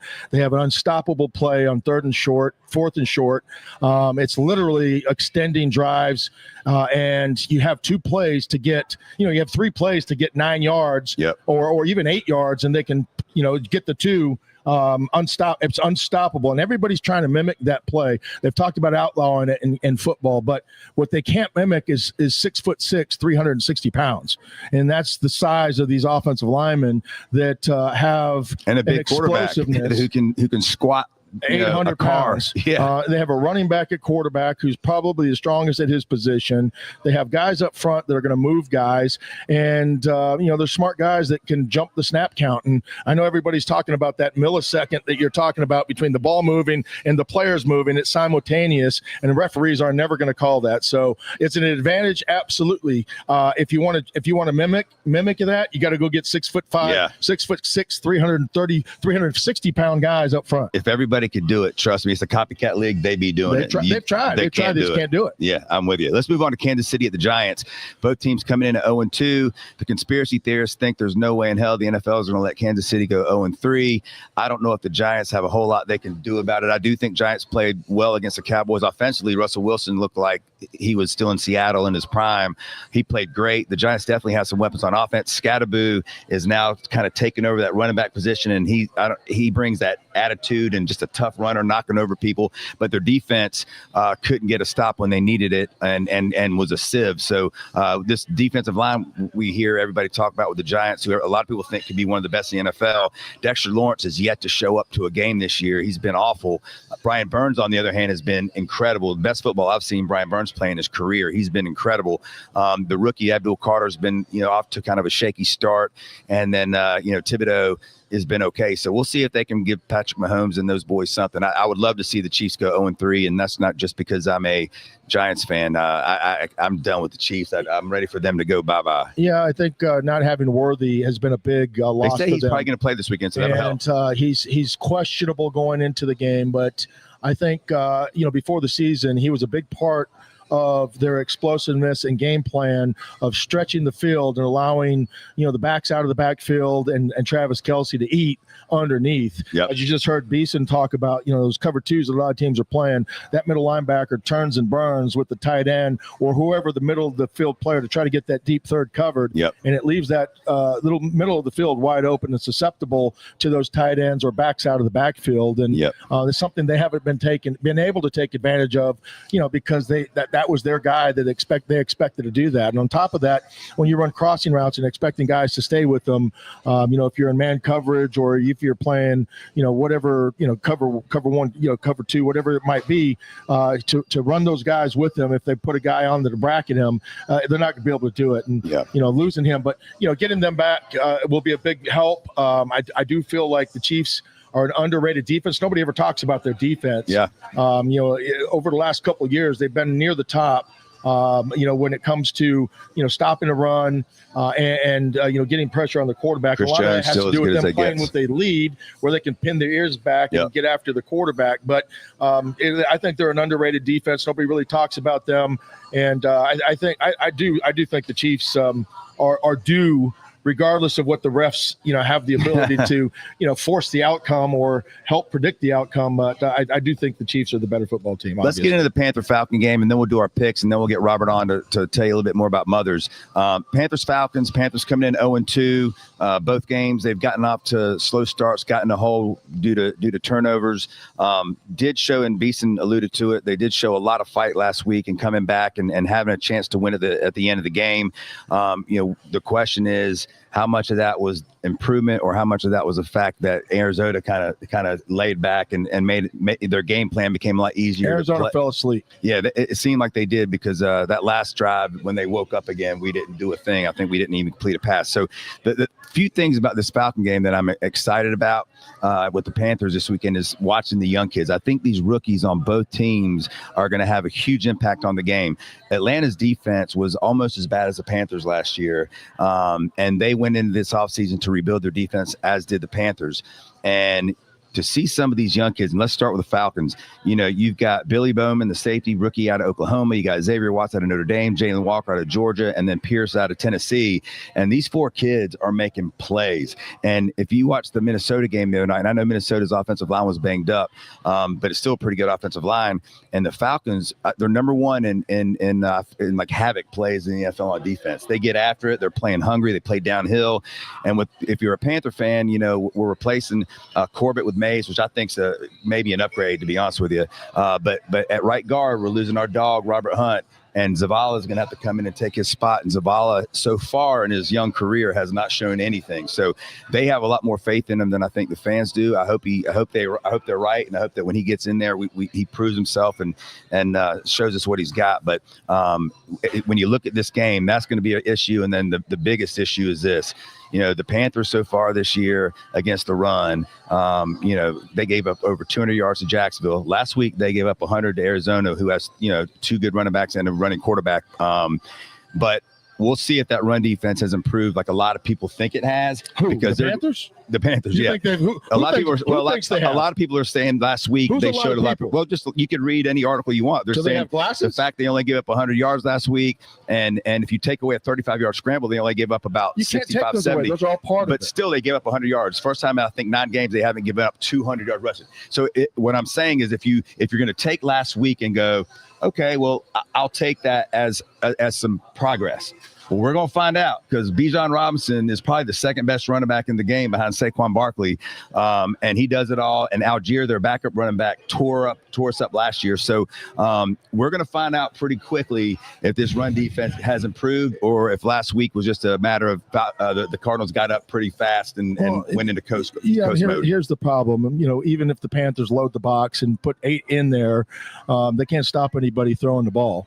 And the Falcons have plenty of weapons. Penix is playing well, and it's just you pick your poison how you want to beat the Panthers. They still haven't improved to me, much from last year. You got different faces out there, but they're still young.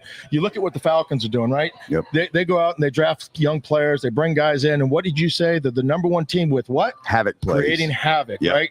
there's two ways to force havoc in the NFL. It's by personnel and players, going out there and beating guys. That's going to create havoc, or it's by creating havoc, by calling blitzes, by running stunts, by pressuring, players to go out there and, make decisions quick. The problem with the Panthers offensively has been, obviously, in my opinion, it's Bryce Young and turning the ball over when he gets out of the pocket. The Falcons are going to do a great job of pressuring the pocket. They're going to bring guys up the middle, forcing Bryce Young to the outside where he's susceptible to fumbling the ball. Yep. Right? He's susceptible to fumbling the ball because he has, many hands. Yep. He's a mini guy with many hands. And I'm not being mean. I'm being honest. He's a 5'10" guy, and those footballs are big and slippery when you have little mini hands and you're getting tackled by big guys. And the thing with Bryce is obviously he has to have better ball security. And the interceptions, I think, as a fan, we can live with some interceptions. Every quarterback's going to throw them. It's the fumbles so far that have been killers. And you're right. Whether it has to do with the size of his hands, I don't know. But regardless of what it is, whenever he seems to get hit, he seems to lose the ball. And so he's got to secure that football against this defense. Like I said, I think we can live with interceptions here and there. It's going to happen as part of the game. Every quarterback throws them. But the fumbles have to me, they've been more detrimental than one they ran back, they scored a touchdown on last week. So, he's going to have to secure the ball. The other thing that scares me a little bit with a new center and a new guard in this game is that shorter quarterbacks struggle with pressure up the middle. And that's why you saw Sean Payton and these teams always make sure they had huge guards up the middle to protect that. Well, and that's not, that's part of it, but it's the size that you can't see over the pocket. And when you're bringing that pressure, you're going to escape because it's not the distance of, which you have. It's when that distance closes, there's no windows for me to throw the ball. Yeah. I can't throw it over the top of those guys if that pocket is collapsed. Yep. So they're trying to collapse the pocket so there's batted balls, or the quarterback has to roll so that he can see the windows and where they're coming from. You see big quarterbacks like Josh Allen or Tom Brady or Peyton Manning, 6'4", 6'5", guys like that, they're just going to throw right over the top of that, and it's not going to phase them. But when you have smaller quarterbacks like Kyler Murray or Penix, or they're rolling the pocket. The Panthers, are not rolling the pocket, and maybe they will. Especially with the banged up, interior on the offensive line, to try to alleviate some of that pressure. But that also limits the amount of field that you're throwing to. Yep. And the problem is with the Panthers, on the offensive side, is that they've had one player, maybe two. We'll give Renfro a little bit of credit, but he's not a guy that's going to, maybe go out there and take the top off. Ted McMillan has been the best player on this offense, minus Chuba Hubbard, because you look at what, they're the receiver. I'm just blanking. Xavier Legette has been non-existent. Yep. Legette has been non-existent in these first three games. They had a stat last week. I think you guys talked about it on Monday. He had -2 yards on eight attempts. Yep, first time it's ever happened in the NFL. That is god awful. I can't, as a coach, continue to put a guy out there that's going to be as non-productive as him, because it's like those guys in basketball, right? You play basketball, when you go to the Y, right? And there's guys that sit outside and they want to shoot every time they touch the ball, but they can't make anything. Right. They guard themselves. Yep. Let him have the ball. Let's guard this guy. Let's double team this guy that's scoring all the points. Yep. Let's take him out and make him pass to the guy that can't shoot. Yep. Right. That's what's happening with the Panthers. They're going to start guarding the receivers that catch the ball and leave the guy that can't alone because he can't catch. Here's the one thing we talked about this Monday with Buck, and here's one thing that I would hope that we see Sunday. Bryce, his first two starts this year, last year, and the year before that, he gets off just awful starts, right? Interceptions, fumbles, we've seen that. Once he gets into a tempo, and when Canales seems to start getting and calling the plays quicker, getting a little more up tempo, I think Bryce tends to get in a rhythm better. If I was Canales, and Buck agreed, is that this game, let's not come out with and dip our toe in the water with Bryce and go, okay, let's ease him into the game. Let's come out with his hair on fire. Let's speed up the tempo and let's see if we can't get him in a rhythm. Because here's the thing, you mentioned Chuba Hubbard. He really hasn't done anything because we're down so many points. We have to throw the ball all game. I'm going to give you another point that I heard the podcast, and Buck was right and spot on. So are you guys on your conversation and what you had last week and the evaluation of his team. The thing that you guys didn't mention, and to be fair, even though nobody wants to talk about this, right? We know as players that these things, especially if you've played offense, these things have impact, especially with a young team. especially with young receivers. Playing on the road impacts that communication aspect of it. So those plays don't come in as fast and efficient because you're sitting there trying to hear. There's a lot of ancillary a noise going around, and you're not really focused. When you're at home, those things tend to slow down a little bit, right? You're going to have better communication. The offense is going to have the ability to make checks verbally, not just physically, where everybody's going to be able to know what those are. And you're not going to have to worry about, did he hear that? Did he miss that? So, those things will help the Panthers, communicate offensively, getting the plays in on time and things like that. And I think that will help this offense. It'll help Bryce, but I don't think it's going to change to the degree that it's going to allow, Xavier Legette to get open. Right. And here's what we don't know. As a coach and a quarterback, I want to be able to make all these changes. But if I have guys that are out there on the field that can't adapt or adjust to these changes, right, then one of two things have to either take those guys off the field or have to dumb it down. Right. And it seems like the Panthers have had to really dumb it down because on the road it's hard to communicate. And if you have a guy that can't understand the communication, you're going to see the lack of productivity with the -2 2 yards on 8 attempts. So hopefully that will help this offense be more efficient as you come home and you're playing in front of your home crowd. But that could change very quickly if more of the same continues to happen. No doubt. Let's jump into our picks. I know we're running out of time, and I still want to get Robert, one of the owners of Mothers, in here to talk a little bit about more about their menu and their beliefs and all that stuff. Because like I said, they're very big with charitable events and things like that. But let's get the picks real quick. You're 14-11 on the year. I'm 11-14. We both were 4-6 last week, so we're awful last week. We were not good. This week, there's some fun games, though, that I'm looking forward to. Carolina, Central Florida. Central Florida is -7.5. Who you got? I'm just not a big believer in Carolina. They've tackled better. They've played worse teams. Now they're playing a team with athletes. You can't tackle what you can't catch. I don't think Central Florida is going to be caught much by Carolina. I'll take Central Florida. I think I'm going to agree with you there. Central Florida -7.5. I think Carolina has shown some improvement, but they're stepping up in talent this week on the road. And it's going to be hot, like you like to talk about. It's going to be burning hot there. So I'm going to go Central Florida as well. Game 2, NC State, Duke. Duke -2.5. NC State, Duke. This is one of those games, with NC State, you expect them to kind of come back a little bit. I know they started off hot. Their quarterback, as you mentioned, has been playing well. Their defense has been opportunistic, maybe not great and consistent. I like the way, but Duke just doesn't have enough. They don't have enough talent. I love their coach. I love their structure. I love their discipline. But I think NC State in a close one. I'll take them with the field goal. I agree. I think over Duke. I think we see State's defense show up in the first half for the first time this year, and I think they get it done. Auburn at Oklahoma. Oklahoma -7.5. You're going to pick first this time because I picked first last time. All right. And we're alternating just so that you have a fair share, and we're not picking the same games. All right, here we go. So, Oklahoma has looked great so far. Auburn has looked a lot better than they did last year. Their quarterback play seems to be improved, which was a big problem last year. I want to take Oklahoma at home -7.5, but I think Auburn's going to be good enough to at least keep it close.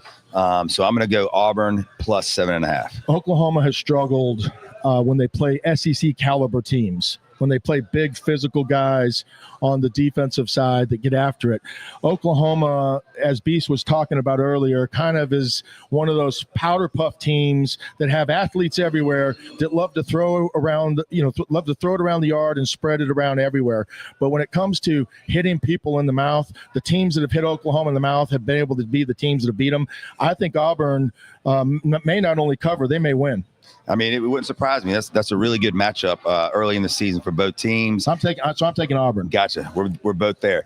Michigan at Nebraska, and you pick first two. I'll pick this one too. To be fair, this is my game of the week, and I think Nebraska. Maybe it's my disdain, for Matt Rule. Like I said, he's a toxic ex that is narcissistic and has all these feelings that I just can't stand as a man, or I don't even know how to deal with as a man. But that's the Nebraska Cornhuskers and Matt Rule. But I just don't think when they play good quality opponents, with a lot of talent, that they're going to be able to stand up. Their quarterback has been okay, but this is big boy football. They're not playing the Sisters of the Poor. They're stepping up in caliber. I'm taking Michigan -2. I'm going to go to Nebraska. Like I said, I think in year 2 and 3, Matt Rule always seems to make a lot of progress. I love the way they play. I love the way he's coaching right now. I do think that Michigan's quarterback, Underwood, we're going to see him run a lot more than we've seen him do it so far, and he can run. So I think that's going to be a weapon we haven't seen them use that they're going to use. But I do think Matt Rule's going to have this team ready. And like I said, this is a put your flag in the ground game. You know, if Matt Rule wants to tell everybody that we're back, this is the game to do it. I'm going to go with Nebraska +1.5. So we're different on that game. We're different on that one. South Carolina at Missouri. Missouri -9.5. It does look like Sellers is going to play. I think the reason why the line is so big is because of the uncertainty of whether Sellers was going to be in or not, and how healthy is he going to be. He's not played great throwing the ball. They're starting to develop, some other players. Number 8 that they have is world-class track speed. Yep. And when he touches the ball, he makes your eyes jump for sure. If they can find a way to get him the ball, he can have a big play in a kickoff return, a punt return, something like that. I think South Carolina, really plays harder this week than they did last week. Missouri last year killed them. I think they beat them by 14, 21 points, something like that.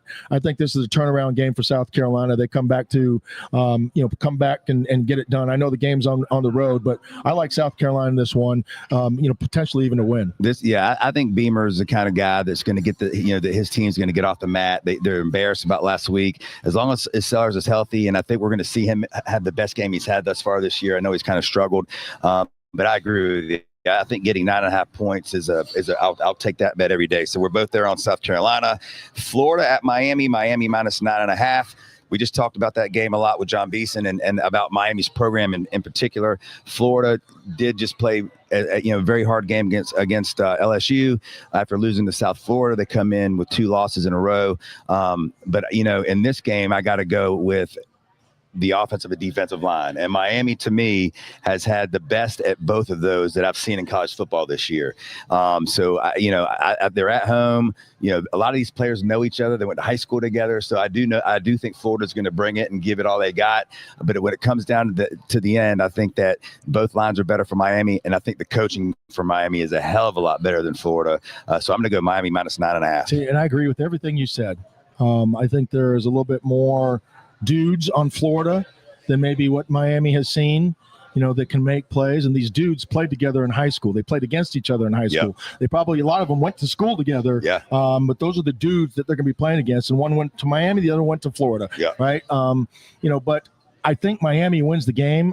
I just don't think they cover the 9.5 points that they're giving up. I think it's a close game. I think Miami wins in a close one. So, but you got. I'm taking Florida. Florida with the points. Gotcha. All right, let's move on. Now we're going to do a little NFL real quick. Kansas City at the Giants. Both teams coming in at 0-2. This is a night game in New York. Kansas City -6.5. I like the way the Giants played last week offensively. They looked great. I don't know if Russell Wilson was just in a time lapse or something. I don't know what happened, but he looked fantastic. I do think offensively they'll still be able to move the ball this week. I don't know if their defense is going to be able to do enough. They certainly didn't against Dallas. 6.5 is a lot of points, and I do think this will be a close game. I'm going to take the Giants +6.5. Well, I'm going to tell you this. The nice thing about having handicappers on our shows is they give you a lot of great stats and facts about teams and their trends and their history. Kansas City, over the last 3 years when Mahomes has been there, 4 years when Mahomes has been there, have not covered the spread more than any team in the NFL. They're the most inflated team in football because of Mahomes. Yeah. Right. But they will also tell you these kind of contrasting facts. They will also tell you if the team that wins covers the spread, probably 70% of the time. Yeah. So which one is going to stand true here? Is it going to be that Kansas City is inflated, or is it going to be that the winning team covers the spread?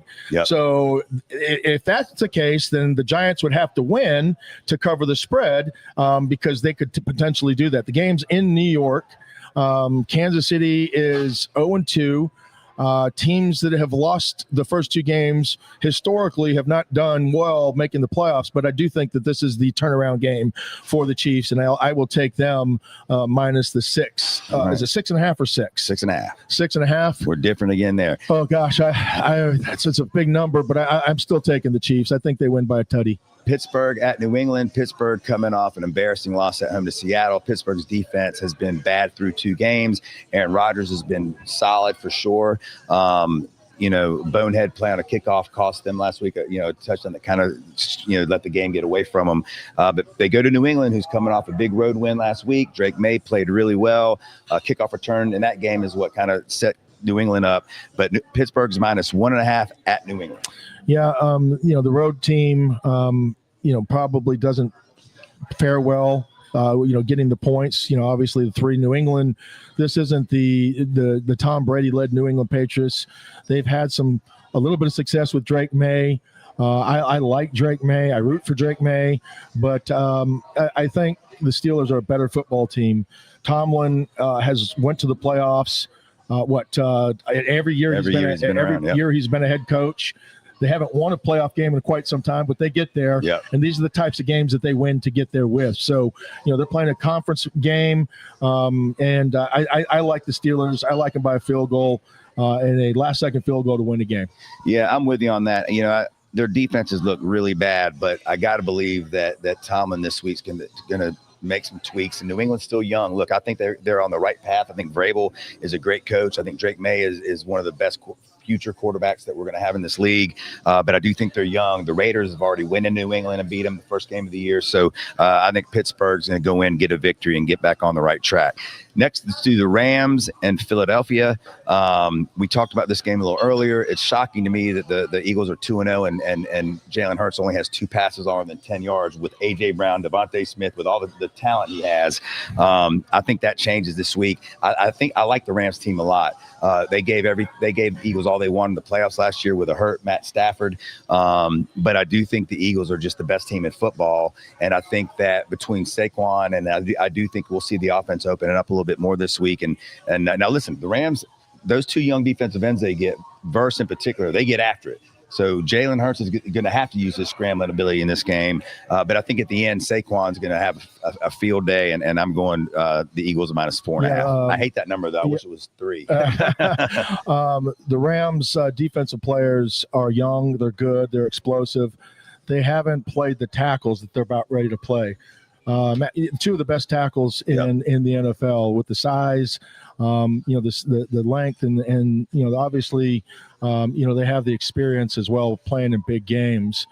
Andy Reid is arguably the best mind in coaching today. When he, at Kansas City, this guy for the Eagles has done a really good job of, creating offense for his team as well.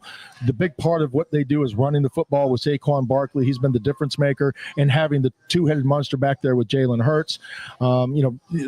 They haven't had to throw the ball down the field because, when you run that play action and you're throwing behind those linebackers, that catch and run puts those linebackers in a predicament when they're having to turn and burn and get back. So, that's the one thing that this Eagles team does better than anything else. They use play action. They run those crossing routes. It's kind of a West Coast offense, with a quarterback that can run. I'm taking the Eagles all day in this game. We're in agreement there. All right. Now we're going to get into the 4 games we picked. My 2 that I'm picking and the 2 that you're picking.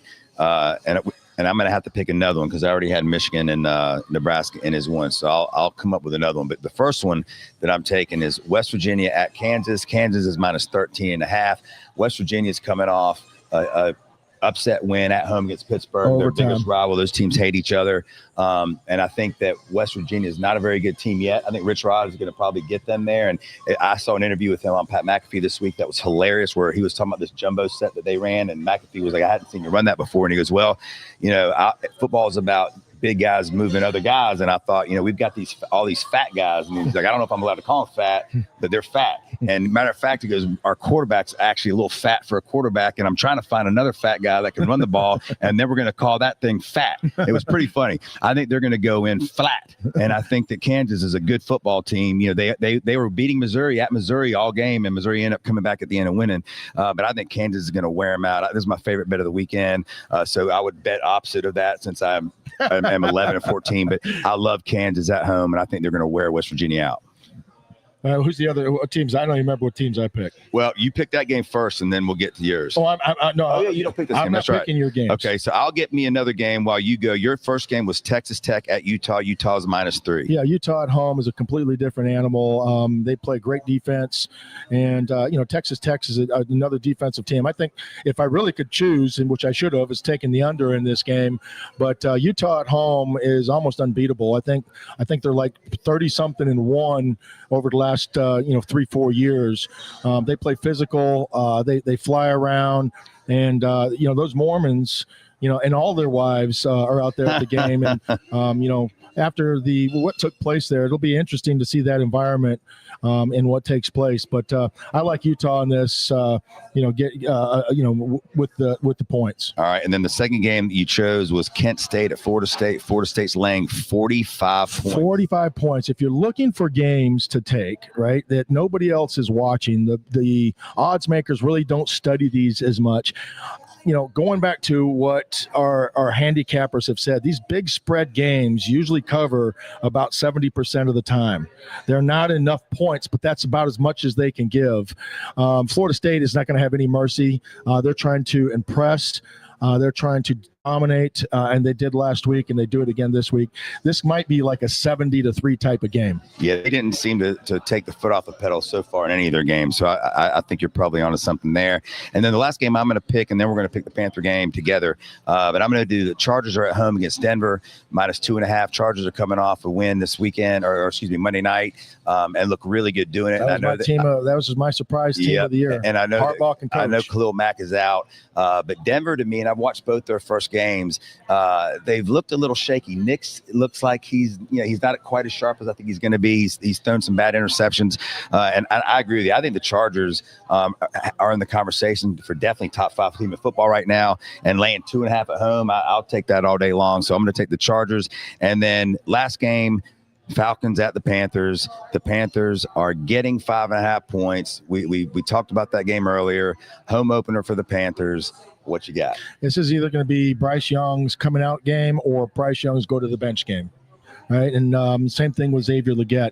I'm not sure how much he's going to, play in this game, but it is at home. I think they'll be a little bit more efficient on offense, but I don't think they're going to match, or be able to stop, the running game of with Atlanta and what they're able to do. I think defensively they're young. They're going to play, with what did you call it? Chaos? Havoc. They're going to wreak havoc on the Panthers' offensive line. Being new, the communication is going to break down. I think this is a 10-point game for Atlanta. This is where I have to battle my heart, right? Because I want the Panthers to win this game badly. I can't stand the Falcons. We beat them in a shootout last year at the end of the season. Bryce had one of his best games ever. This is an interesting stat. This will be the first third game of a season Bryce Young has played. If you remember, the first year he was hurt in the third game, and I believe it was at Seattle. And then last year he got benched. So this is his first third game of the year. He looked great. It'll be his last third game of the year. Well, he was great. Once we got from behind, he threw the ball great. He made some great passes. The offensive line does scare me because Arizona, when they wanted to, seemed to do whatever they wanted to.